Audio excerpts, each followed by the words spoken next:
The galaxy was not at peace. Not truly. It merely held its breath. The Lorian Alliance, a patchwork of alien civilizations tied together by shared need rather than trust, teetered on the edge of collapse. Beneath their treaties simmered centuries of old grudges, cultural clashes, and whispered betrayals. Earth, the newest and most unpredictable member of the galactic stage, had been tasked with a dangerous role: peacekeeper. The Earth Peacekeeping Corps, still seen as primitive by some and unsettlingly clever by others, deployed a battalion to Vetus, a volatile frontier planet rich in resources and resentment. Here, Earth would try to hold the line, not just for the sake of peace, but to prove humanity's place among the stars. Captain Marcus Hale led one such unit. Known for his tactical brilliance and refusal to give up, he embodied the best of Earth's spirit: creative, bold, and unbreakable. But even he knew that Vetus was a powder keg. Lorian diplomats spoke of peace, but their eyes said otherwise. The skies above Vetus shimmered with patrol drones and crumbling orbital stations, reminders of the last war. Hale and his unit landed on red soil where silence screamed of ambushes. Tensions flared with every patrol. No one said it, but everyone felt it. This mission could spark something catastrophic. And humans, for all their adaptability, were walking into the unknown. The skies cracked open with fire. It started as a diplomatic protest, a routine march by a Lorian faction near the human outpost, but it exploded into war within minutes.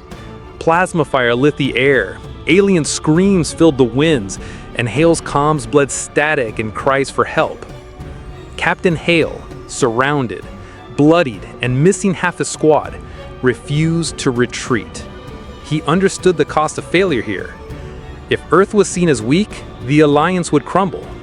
So he rallied his men, screaming orders over gunfire, his voice the only thread keeping his people together.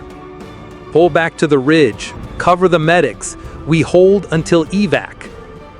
Explosions shook the cliffs. Enemy skimmers darted through the air like hunting hawks.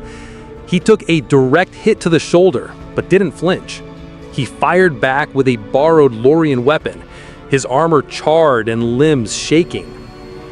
Then came the final push. To save his remaining squad, he charged the enemy's front, drawing fire, leading them away. It worked. His team made it to the evac shuttle. Hale didn't. When the dust cleared, his body was gone. No signal, no trail, just scorched earth and broken weapons.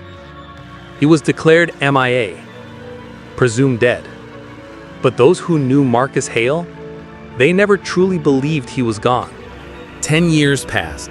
Varys remained unstable, a ghost planet whispered about in command briefings. Earth moved on, new threats, new alliances. But Hale's name lingered like smoke in a sealed room. His story became a quiet legend among the peacekeepers, the man who held the line and vanished.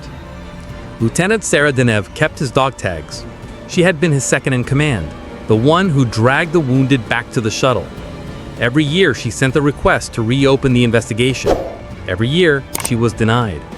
But Varys never truly left her. It haunted her dreams. Across the stars, Earth's grip on the Alliance frayed. Communication to frontier worlds like Varys grew thinner, slower, and less trusted. The galaxy seemed to stretch wider. Space, once a place of hope, now felt more like a maze with vanishing exits. Officially, Marcus Hale was a fallen hero. Unofficially, the Void still held secrets. It came as a data spike through the long-range relay stations, a message encrypted in Earth military code but altered. The King of Varys requests parley with the Earth Command. Attached was a short hull of it. A tall figure, armored in gold and black with flowing robes of native Varan silk, stood beneath alien banners. He removed his helmet.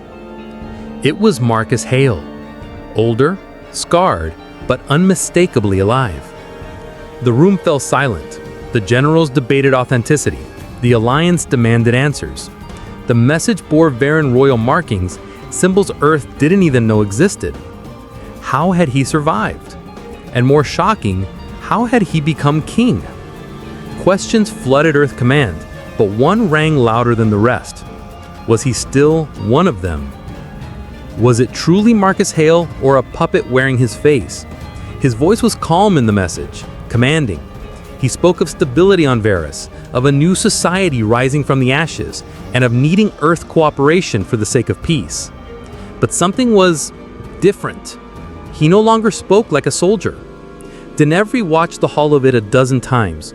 She caught small things, the way he stood, how he gestured with his left hand instead of his dominant right, how he addressed Earth Command like a foreign government. What had happened to him? Had the war changed him?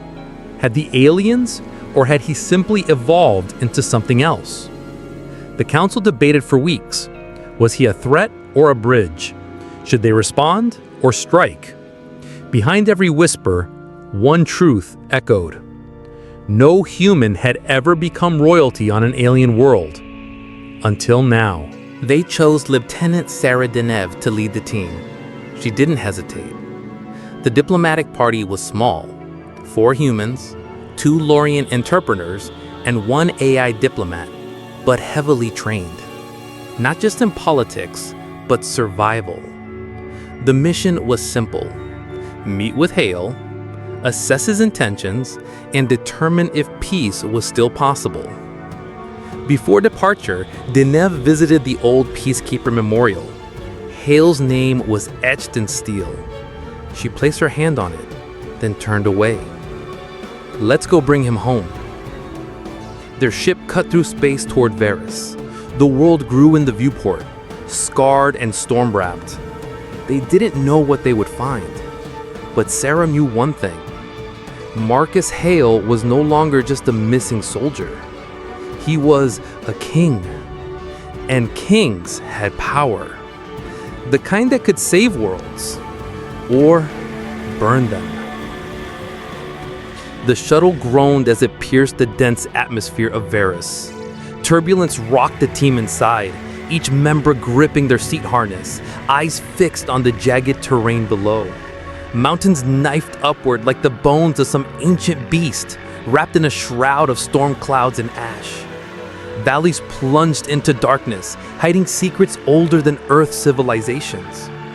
As the landing gear extended with a metallic screech, Sarah Deneuve exhaled sharply. This world didn't welcome visitors. It tested them. The ramp hissed open, releasing the team into biting winds and a world that breathed war. Stone structures jutted from cliff sides, homes, armories, watchtowers, each one carved directly from the living rock. Varens moved like ghosts between them, tall and lean, armored in bone and steel, eyes glowing with caution and pride. God, muttered Private Loris, scanning the terrain. It's like walking into an ancient battlefield. Sarah nodded grimly. This isn't just a world. It's a crucible. They were met by silent Varen warriors, escorts, or guards. It wasn't clear. Their armor bore deep scratches, some with dried blood, none with emotion. The message was clear. Survive here or be swallowed by the stone. And above all, the name that echoed through every whisper, Marcus. Marcus. The team was led upward, across narrow paths clinging to cliff sides, toward a monolith of brutal architecture, the Citadel of Stone. It wasn't built, it was carved, as if the mountain itself had offered part of its soul. Colossal pillars framed the entrance, etched with runes that glowed faintly in the dusk. Guards stood immobile like statues, their halberds taller than the humans they observed. The air grew heavier as they stepped inside. Torches lined the stone corridors, their flames flickering against walls that bore murals of conquest and blood. Gladiatorial pits, tribal wars, and a figure standing atop a heap of slain beasts, his arms raised. Sarah's breath caught. The figure was human. This "This is Marcus," whispered Dr. Imani, trailing her fingers along the stone. The chamber opened into a throne room, Spartan, brutal, beautiful. No gold, no silk, just stone, fire, and the weight of 1,000 years of survival. And somewhere beyond, the man who now ruled it all. As they passed deeper into the citadel, the silence broke. It started as a murmur, then a wave. "Marcas, Marcas, Marcas!" The walls trembled with the chant. Varens filled the surrounding halls and terraces, fists raised in unison, eyes blazing with loyalty. They didn't look at the Earth team. They didn't need to. Their king had returned. The name boomed like thunder, not a title, but a belief. Marcus wasn't a man to them. He was a symbol, a legend forged in blood and fire. Sarah's heart pounded. They worship him. "No," muttered Commander Briggs. "They follow him." The team slowed as the realization sank in. Marcus Hale, the soldier who vanished years ago, hadn't just survived. He had conquered. And they weren't here as friends. They were witnesses to a legend Earth no longer owned. He stepped from the shadows without a word. Tall, broader than memory, Marcus Hale moved like a predator at rest. His armor shimmered in the torchlight, metal fused with bone, etched with Varen glyphs that pulse faintly with energy. A cloak of coarse hide fell from his shoulders, the fur from a beast long extinct on Earth. His face was scarred but regal. A deep cut ran from brow to cheekbone, sealed with alien metal. His eyes, once human brown, now glowed faintly silver. He stopped before them, gaze lingering on Sarah, Briggs, and Imani. "Marcus," Sarah's voice cracked. But his expression didn't change. "It's Marcas now." The words cut colder than the wind outside. There was no warmth, no recognition, only a king addressing outsiders. The silence was broken only by the crackle of torches as Marcus spoke. "I crashed in the northern crags, shattered leg, no food, no comms. I should have died." He walked as he talked, each step echoing. "I was found, not rescued, enslaved." Images flickered in the team's minds. Marcus in chains, dragged through Varen snow, tossed into a pit with screaming beasts. "They threw me into the arenas, to bleed, to entertain." He paused, jaw tight. "I fought. I won. Over and over, until they couldn't ignore me, until warriors knelt and called me Marcas, the one who refuses to die." His voice turned low. "I led slaves into rebellion. I burned the overseer's towers. I claimed victories by right of blood." A flicker of pain crossed his face. "And then the old king challenged me, a duel before the gods. I killed him with a blade I forged from the bones of my cellmates." The room fell silent. Marcus turned back to them, eyes sharp. "I didn't survive Varys. I conquered it.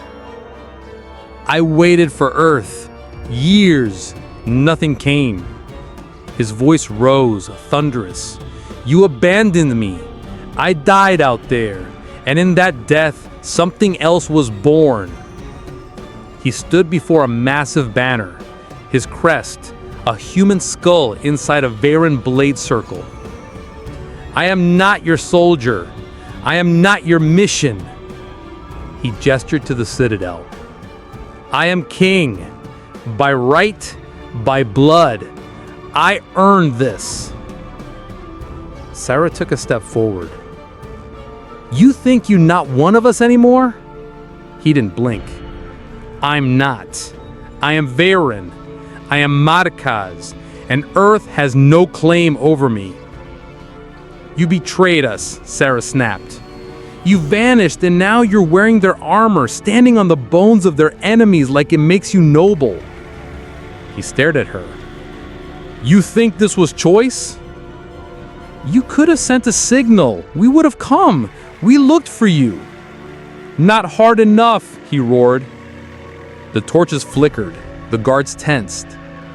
You looked until it wasn't convenient, until Earth had new wars, new heroes. Sarah stepped closer. You were our family. Marcus's jaw clenched. And what did family do? Left me to rot in a world that eats the weak. Tears shimmered in Sarah's eyes. You used to believe in Earth. I used to believe in a lot of things. Lightning flashed across the sky. The storm had arrived. Rain hammered the citadel's stone roof as thunder echoed across the mountains. Inside, silence hung like a sword. Sarah turned away. We should never have come. But Briggs wasn't done. We didn't come for reunion. We came to ask for your help. Marcus turned slowly. Help? You want Varen soldiers? Briggs nodded. Earth is on the edge of lore. We need you. Marcus's eyes narrowed. You want the army of a world you didn't save. The army I built from pain and death. He looked to his warriors. Silent, watchful, loyal.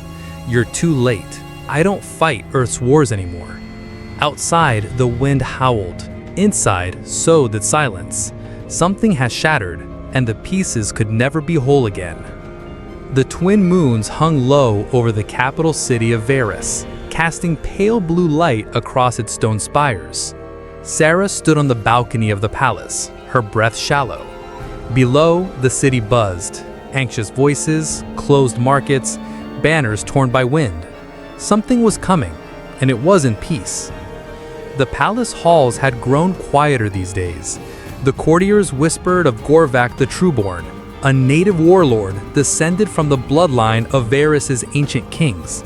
He had declared Marcus a usurper, a puppet of Earth. Sarah had seen the old propaganda scrawled on walls. Let Varys rule Varys. Sarah had always admired Marcus, his courage, his resilience, but now she saw the toll leadership had taken. He bore the crown not with pride, but like a burden welded to his skull. And yet the people were restless. Gorvak's forces were growing. Inside the war chamber, maps were laid out like wounds across the table. Marcus stared at them, fists clenched.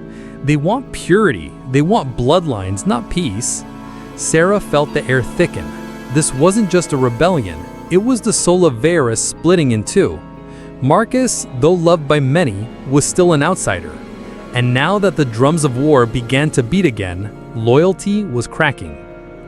The arrival of Earth's envoy only deepened the fracture. Suited in chrome-blue armor, they strode through the Veyran palace like they owned it. Sarah watched their every move. She knew this wasn't just about peace anymore. It was about leverage. We need you to hold the alliance together. If you fall, the entire sector follows. Sarah raised her eyebrow. And if Earth chooses a side? Rhys's silence said enough. Veyran traditions were deeply rooted. Honor, kinship, blood oaths. Earth brought regulations, treaties, and cold efficiency. Sarah knew both worlds, and she saw the chasm growing wider. Varys wasn't ready to become a satellite of Earth. Not culturally, not politically. Worse, Sarah began to suspect that Earth Command had plans beyond support. The timing of their aid, the strategic placement of their ships, the way they eyed Varys' mines, it wasn't coincidence. As politics tangled like thorns, Sarah saw Marcus slipping, torn between appeasing Earth and staying true to his people. And deep down, she feared Earth wouldn't wait long before making their own move. The chamber was dim, lit only by the ancient flame of Veyran kings. Marcus sat alone, a glass of bitter red liquor in his hand, staring at the throne he never asked for. I never wanted this, he said to Sarah. But now that I have it, I see what needs to change." His voice was low, weary. He spoke of the farms burned during the last civil war, the children he'd saved when he still wore Earth's uniform, the elders who looked at him like a savior, yet spoke of him as an outsider. Sarah placed a hand on his shoulder. "You've done more for this world than any native ever did." Marcus looked away. "But they'll never see me as one of them." The truth tore at him. He loved Varys. He belonged to it now. But Earth was tightening its grip, and soon they would ask him to prove his loyalty. Could he turn his back on Earth, on the planet of his birth? Or would staying king mean betraying the very ideals he once fought for? In his silence, Sarah saw the war already raging inside him. The message came on a secure channel, sharp, clipped, and final. Commander Rhys stood beside Sarah as the hologram of Earth's High Council flickered into view. "Marcus must step down immediately, or Earth withdraws all diplomatic and military support." It wasn't a request, it was a threat. Sarah watched Marcus's face harden. The council didn't understand. They thought they were dealing with a puppet ruler. But Marcus was no longer theirs. He belonged to Varys now. "They'll collapse without us," Rhys said quietly. "Or maybe," Marcus answered, "they'll learn to stand on their own." Sarah's heart pounded. If Marcus refused, Earth would not just pull back. They might destabilize the region altogether. The Varen alliance was fragile. One crack, and it could all fall apart. Sarah wanted to scream. Earth, with all its wisdom and pride, was pushing them into a corner. And Marcus was done playing by their rules. The sun dipped beneath the horizon, casting golden light through the grand hall. Sarah stood before Marcus, heart pounding. "Please," she said, her voice trembling, "don't do this. Come home." Marcus turned to her, his eyes dark with resolve. "This is my home." Tears welled in her eyes. "You're forcing Earth's hand. You'll lose everything." "I've already lost everything I once knew." They stood in silence, the weight of 1,000 unsaid words between them. Sarah wasn't just a soldier. She was his friend. Maybe more. And now she was tasked with breaking the man she once believed in. "I don't want to fight you," she whispered.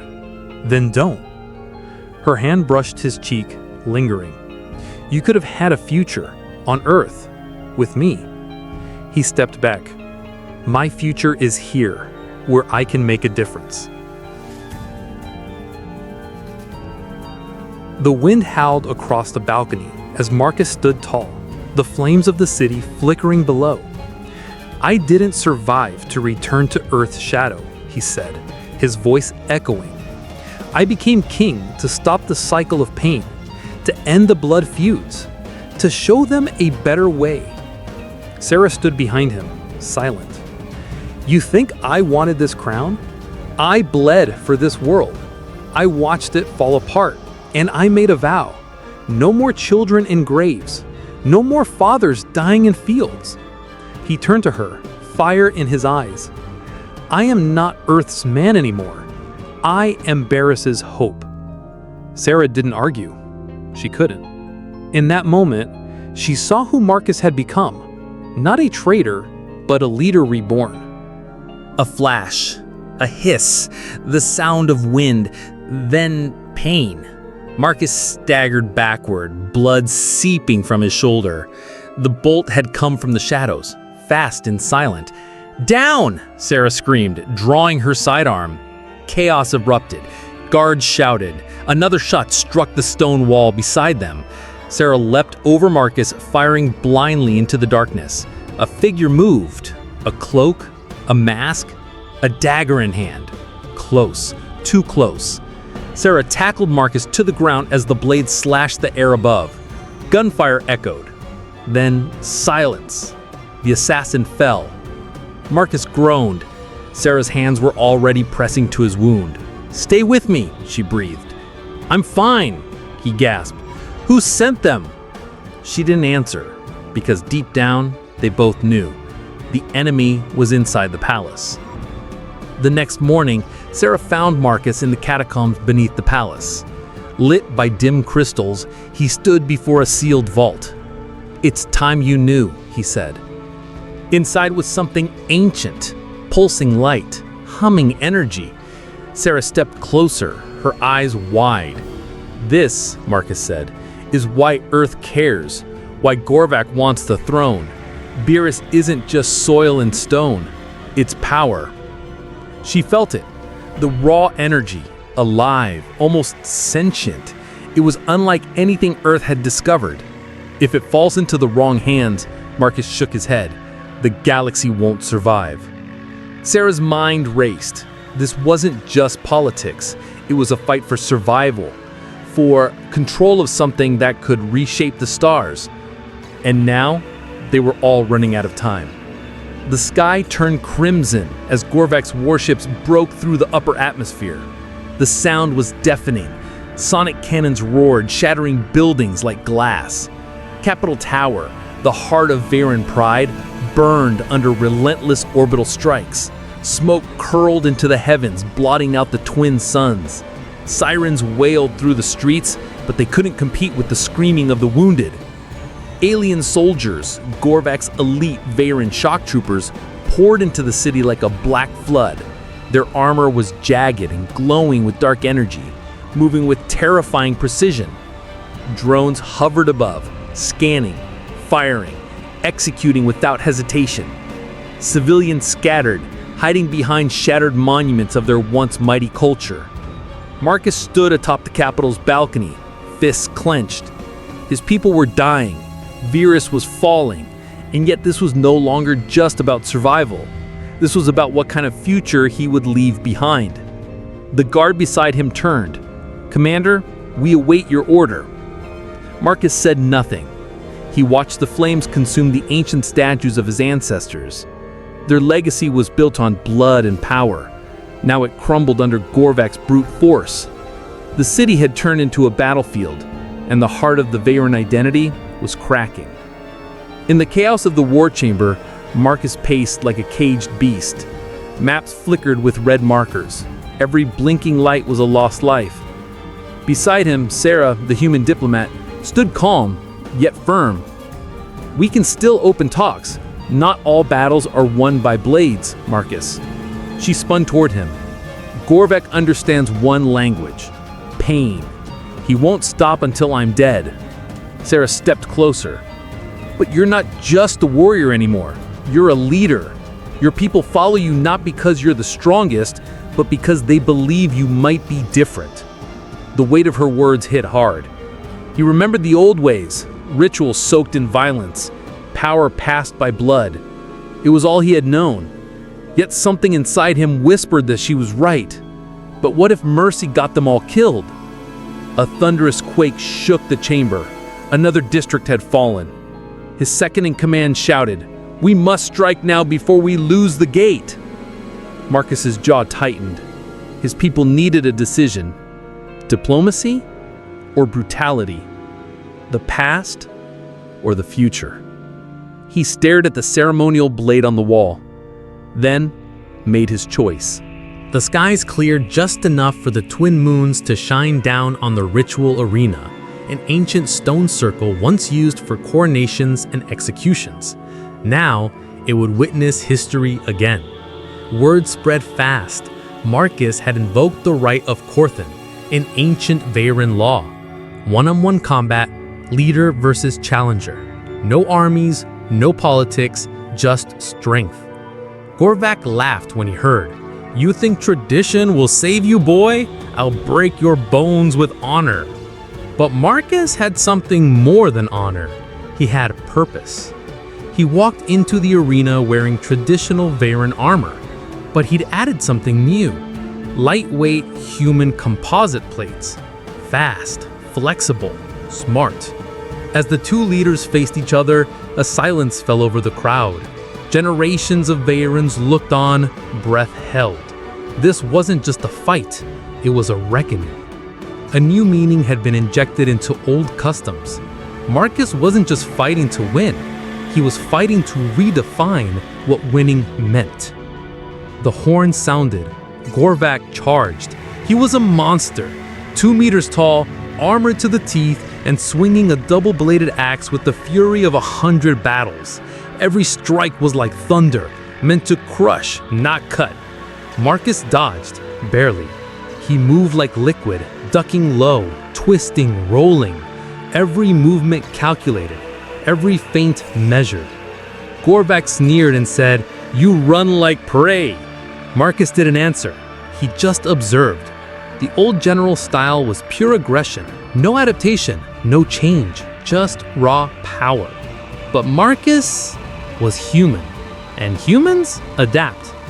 He led Gorvak into a trap, near the edge of the platform where the footing was unstable, then struck low, forcing the general to stumble.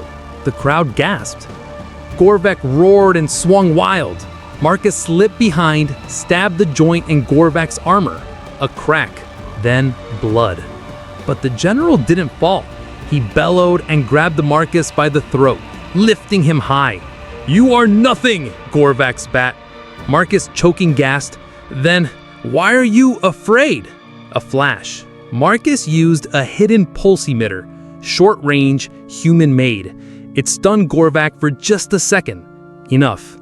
Marcus broke free, flipped over his enemy, and drove his blade into Gorvak's shoulder, forcing him to his knees.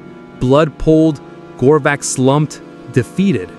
But Marcus didn't strike the final blow. He stepped back. The crowd waited. The law was clear. The winner delivers the death blow. Marcus raised his sword and dropped it. "I will not kill a broken man to prove I am strong," he declared. A murmur swept through the audience. "This is not weakness," he continued. "This is the future. A future where strength is not measured by how many you kill, but by what you protect." Gorvak, bleeding and beaten, looked up. "You shame me," Marcus offered a hand. "You shamed yourself the moment you attacked innocence." Gas. Silence. Then, something changed. A few veterans knelt, then more and more.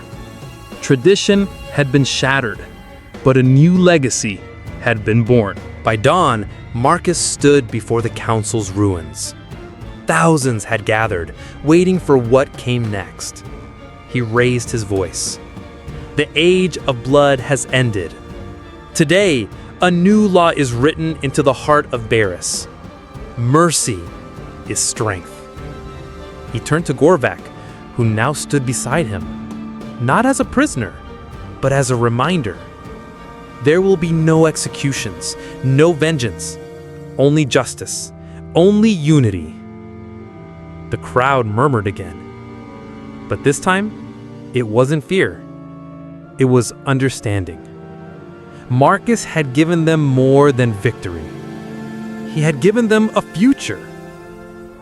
At first, it was quiet. Then one voice rose. "Marcus!" Then another. "Hail, Marcus!" The chants echoed across the plaza, growing into a thunderous roar. Not just his name, but his idea, his mercy, his strength. For the first time in Varan memory, the people weren't chanting for a conqueror. They were chanting for hope. Later, in the dim light of the command tower, Sarah approached Marcus. "You know Earth's watching," she said quietly. "They saw everything, and they're uneasy." Marcus turned, gaze steady. "Let them watch. They think Barris might be a threat now." He nodded. "Good. Let them think. But we're not a threat." He walked to the balcony again, looked at the thousands cheering below. "We're a choice." Sarah stood beside him. "A choice Earth might fear." Marcus smiled, a quiet, resolute smile. "Then maybe it's time Earth learned what strength really looks like." The battlefield still smelled of smoke and metal. Blood had dried in rivulets between the shattered stones of the once proud plaza. And yet, as the twin suns rose behind the charred skyline of Ver's Prime, the people gathered, not in mourning, but in awe. They came not with weapons, but with open hands. Refugees, warriors, diplomats, engineers, all eyes fixed on one man who had refused to be a puppet, who had chosen unity over power. Marcus stood at the summit of the broken dais, armor cracked, cape torn, yet his eyes carried a weight that humbled generals. His voice rang out, not as a conqueror, but as a man who had bled alongside the people. There was no crown, no throne, only fire, and out of it, we stood together. They cheered, not out of fear, not out of obligation, but because they believed in him, in what they'd become. He had forged peace with the outcasts of the Red Cliffs, united former rebels and loyalists, and restructured command so that every voice had a seat. They called him High King, but Marcus never once sat above them. He stood beside them. And in that moment, beneath the banner of a reimagined Varus stitched with colors from every former faction, the people didn't see a soldier from Earth. They saw one of their own. Not a ruser who took power, but one who earned it through mercy, vision, and sacrifice. In the newly rebuilt chambers of the Galactic Senate, lit by the glowing gliss of barren crystalwork and earth steel panels, the first interworld treaty in centuries was being signed, not with lasers drawn, but with mutual respect. Marcus's treaty was simple in principle, but monumental in impact. "We stand side by side," he said, his voice steady. "Not above, not below. Side by side." Earth's ambassador hesitated, scanning the clauses. Equal access to technology, shared research councils, autonomous rule under a joint interplanetary code. "This isn't submission," Marcus clarified. "This is survival, evolved. It's time the galaxy stopped pretending peace is weakness." The Varian Council nodded. Even the once skeptical warlords, now draped in diplomatic robes, gave their approval. Trust was still fragile, but it had taken root. In a galaxy governed by hierarchy and fear, Earth and Varus had signed something far more dangerous than a ceasefire. They'd signed understanding, and that, many feared, would upend everything. When Sarah stepped off the shuttle onto Earth's landing bay, she barely recognized her home. She had left as a soldier, bound by orders. She returned with something more dangerous: hope, and the burden of having seen another way. The air on Earth was cleaner than Varus's post-war haze, but the walls felt colder. Her commanding officers debriefed her like a machine. Facts, data, tactics. But she couldn't unsee it. The shared meals in the shattered cities. The children of both species playing beneath banners not of nations, but of unity. Marcus's speeches at midnight, not to command, but to listen. He changed, she told them, because he had to, because we all did. Her voice trembled as she said it, not from fear, from knowing they wouldn't understand. Not yet. Inside Earth Command, chaos reigned. The High Council chambers, usually sterile and efficient, buzzed with unease. "Marcus is a rogue," barked General Thang. "He defied orders. He's building alliances we never approved." "He built peace," countered Minister Osei. "He's done more in a year than we have in a century." The room fractured into factions. Some feared Marcus's rise meant rebellion. Others saw in him the future Earth desperately needed. The media had already begun spinning him as either a war criminal or a prophet. And through it all, Sarah stood silent, watching power dance dangerously between ideology and fear. "Is he one of us?" someone asked. "No," she finally answered. "He's better." The chamber fell silent. When the transmission came, it interrupted every secure line Earth had. Marcus appeared, older now, shadows beneath his eyes, but his presence burned brighter than ever. "You left me behind," he began, "and maybe that was the best thing you ever did." Silence. I was one of yours once, a weapon, a pawn. But here, on Varys, we forged something real, not through domination, but through trust. The screen behind him showed the rebuilt cities, Varen children learning English languages, Earth engineers rebuilding ruins with native stone. Varys is not yours, it's ours, and we remember who stood with us. We remember who didn't. His voice hardened. We don't need your approval. We don't need your validation. We are sovereign, and we are watching. The message wasn't just a declaration. It was a warning and a promise. Across the outer colonies, whispers began. Did you hear what Marcus said? Varys stood up to Earth. In the eastern fringe, a mining colony refused to send tribute. It spread like fire. Old banners were burned, new ones were sewn. He became more than a man. He became a symbol of defiance, of self-rule, of unity born from struggle. On planets where the boot of power had always pressed down, people began to stand, not with weapons, not yet, but with the dangerous courage of belief. They started calling him something new. Not High King, not Commander, just Marcus, the man who remembered what freedom meant. Time passed. Not much, but enough. Where once there were ruins, now stood marble towers intertwined with alien vines. Where once there was division, now pulsed a symphony of voices, Varen and human alike. Statues were carved, not of soldiers, but of mothers, builders, translators, healers. Varys was no longer just a planet. It was an idea. And in that idea, generations would find strength. Marcus's legacy wasn't carved in stone. It lived in the hands that rebuilt, in the songs sung in both Earth dialects and Varen tones, in the oaths spoken by children. We remember who helped us rise. And among the stars, where darkness still ruled, that echo traveled like light. A new era had begun. The twin sons of Varys cast golden beams through the arches of the Capitol Plaza, painting the marble floor with warm hues. At the center, towering above the gathered crowd, stood the statue, etched in stone, yet alive in memory. Marcus, the outsider turned sovereign, the human who walked through blood and fire, only to rise as the guardian of a world not his own. A small child, no older than 7, stood silently before the statue, his violet eyes wide with wonder. In his tiny hands, he held a token, a small carved star made of wood, trembling as he placed it at the base. His voice, barely a whisper, broke the silence. "Thank you, King Marcus." The child didn't know war. He hadn't seen the burning skies or heard the screams that once echoed through the city. But he knew peace, and he knew it was because of the man immortalized before him.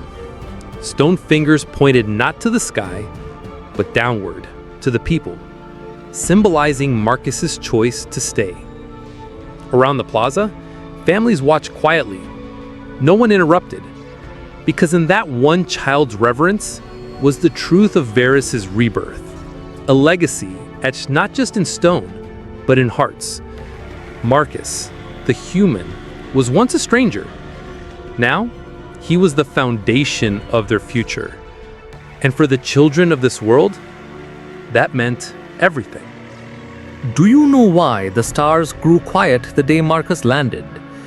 The teacher asked gently, kneeling beside the child. Her robes shimmered in the sunlight, embroidered with symbols of unity. The boy shook his head, eyes still fixed on the statue. "Because the galaxy had been listening," she said, "and when he chose to stay, he spoke louder than any warship or council ever could." Around them, a small group of children gathered. The teacher continued, her voice carrying the weight of old pain and newfound hope. Marcus was a soldier when he arrived, a man built for battle. But he saw something in us, not weakness, not savagery, potential. And when he could have left, when the stars called him home, he stayed. He helped rebuild what others tried to erase. She pointed to the statue's base, where ancient Veyran script met Earth's Latin. One people, one future. He taught us not just how to fight, but when to forgive. That's what makes a king. Not power, choice. The children were silent now, not because they didn't understand, but because somehow they did.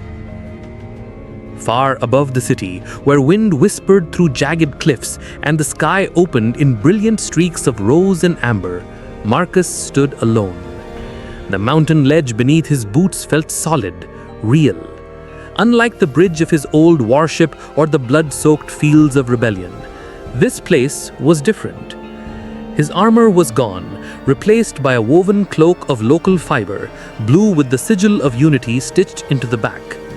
His once wild eyes were calm now, softened by years of reflection and healing. He watched the suns rise slowly over the Veyran horizon, their light crawling over the valleys and cities below. The planet breathed, alive, thriving, whole. Marcus exhaled, not out of weariness, but release. For the first time in a lifetime of battles, he felt peace.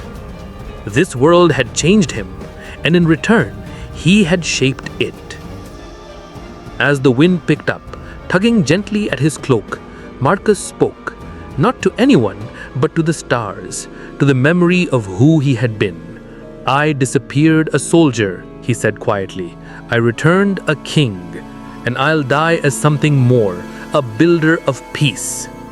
The words drifted into the breeze, carried down the mountainside like a prayer. They were simple, but behind them lay a lifetime of sacrifice, of struggle, of triumphs and regrets alike.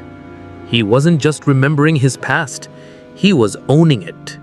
And in that moment, Marcus was not a legend nor a ruler. He was a man, human, flawed, and whole.